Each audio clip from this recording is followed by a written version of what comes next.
Donald Trump sued the Trump WLFI housing project, with Eric Trump sarcastically calling it the most ridiculous thing ever. But the lawsuit was actually just the trigger for the fractured relationship between Trump and crypto, a relationship that was once beautifully promised in Nashville in mid-2024. From the Nashville Promise, to the Trump meme coin, to the series of WLFI scandals, and finally, the cracks that are happening right now. The 5-year reversal of Donald Trump and crypto in 2019, Trump openly hated crypto. He even tweeted that Bitcoin's value is based on air, only for illegal activities. Throughout his first term, he didn't mention crypto again. For a real estate mogul, the industry was both too small and too unfamiliar to bother with. 5 years later, Trump did a 180-degree turn. He loves crypto more than ever, and that's understandable, because crypto in 2024 has a completely different face. Tens of millions of Americans hold crypto.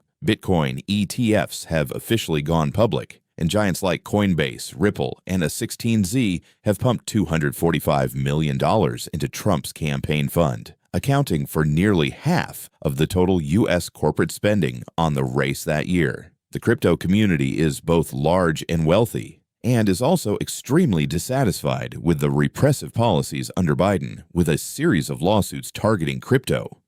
Trump recognized this, and in July 2024, he publicly declared his love for the entire crypto industry on stage at the Bitcoin conference in Nashville. He promised to make America the crypto capital of the planet, fire Gensler on his first day in office, establish a national Bitcoin reserve, and made many other dream promises. The crowd cheered because these were exactly the things the community had been waiting for, but votes were probably only part of the reason. Trump also saw an industry in need of a representative and was willing to spend hundreds of millions of dollars on anyone who supported them.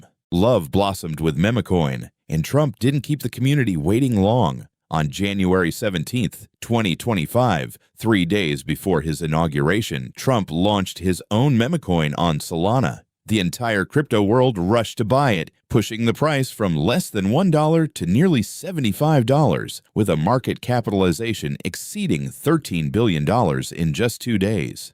Before anyone could recover from the shock, the night before the inauguration, First Lady Melania launched her own Memecoin. Melania reached a market capitalization of $2 billion on its first day. Many people bought Trump coins at low prices, sometimes making 10 times or 20 times profits. But most chose to hold because they believed in Trump, refusing to take profits, only to watch both memecoins plummet together as they are today. As for those who bought at the peak due to FOMO, they still haven't seen the end of their rope. As the old saying goes, a husband and wife working together can drain the money of those who are FOMO. Chainalysis reports that 764,000 crypto wallets, mostly belonging to small retail investors, have lost money on Trump. At the same time, exactly 58 wallets pocketed over $10 million each. The biggest winners are likely the Trump family and their partners. The total supply of Trump Memecoin is 1 billion tokens, of which only 200 million, 20%, have been sold to the market. The remaining 800 million tokens are held by Trump's two companies,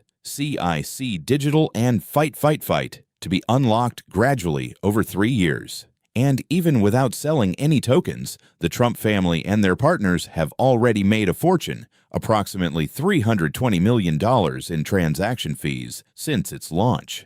Every time someone buys or sells Trump Memecoin, a portion of the fees automatically flows into their pockets, regardless of whether the coin price goes up or down. In reality, Memecoin is just the newest piece in Trump's crypto empire. Before officially declaring their love for crypto, his family experimented with almost every retail model based on personal charisma. In 2022, Trump launched his first collection of NFTs, Trump digital trading cards, priced at $99 each. This was followed by a series of 4 NFT sets released over 3 years, selling a total of approximately $22 million.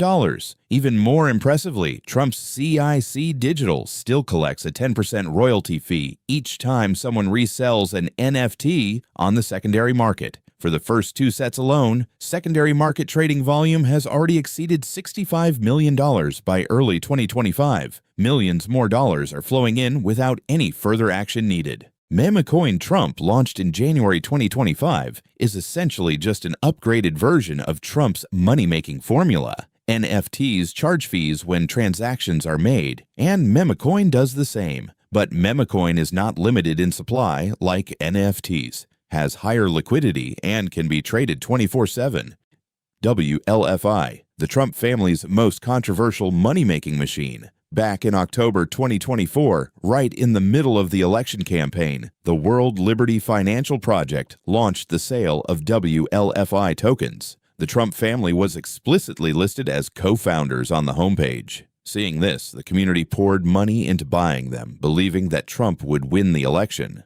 Trump did win the election, but instead of sticking with the project as promised, his family quietly divested. On January 16, 2025, 4 days before his inauguration, Eric Trump reportedly secretly signed a deal to sell 49% of WLFI to a UAE Royal Investment Fund for $500 million. The deal went largely unnoticed at the time and was only revealed by the WSJ in 2026. Those who bought the pre-sale tokens then still held on to them, believing Trump was a co-founder, while his family had already withdrawn nearly half of their shares.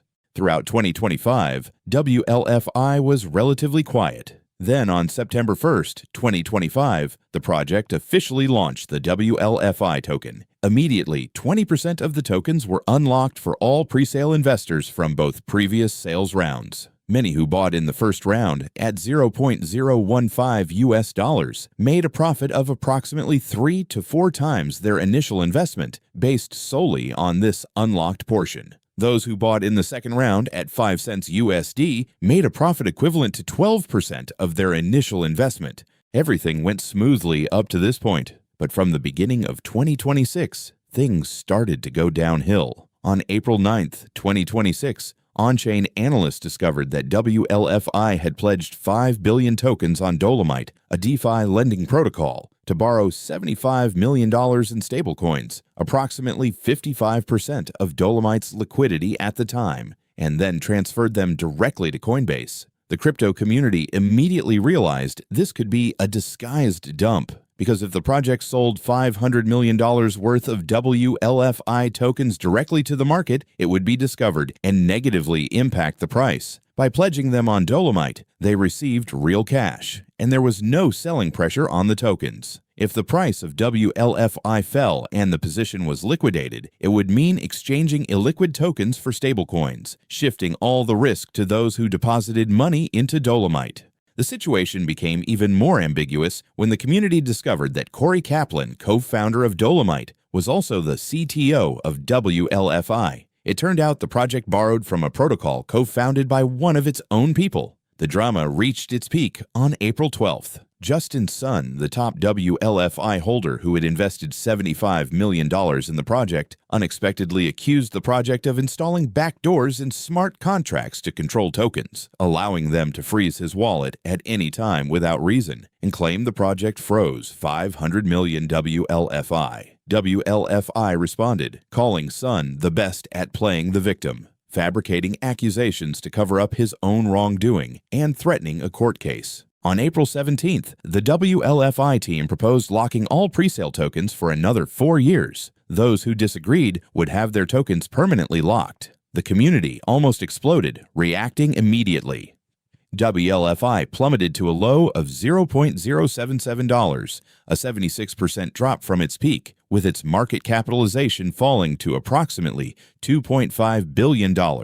A decrease of over 65% compared to its listing price in September 2025. On April 22nd, Justin Sun officially filed a lawsuit against WLFI in a California federal court. The outcome of the case will remain unclear, but with the Trump administration's power behind it, many in the crypto community believe Justin Sun will face significant disadvantages. On April 22nd, Justin Sun officially filed a lawsuit against WLFI in a California federal court. The outcome of the case will remain unclear, but with the Trump administration's power behind it, many in the crypto community believe Justin Sun will face significant disadvantages. The Trump affair was perhaps the clearest exposure of the crypto industry's true nature in nearly 15 years of its existence. Those who understand the true nature of what they are buying should bet wisely and accept the risks. Only by understanding the true nature of things can one act appropriately. This is perhaps the biggest lesson that the short-lived relationship between Trump and crypto has left for all of us.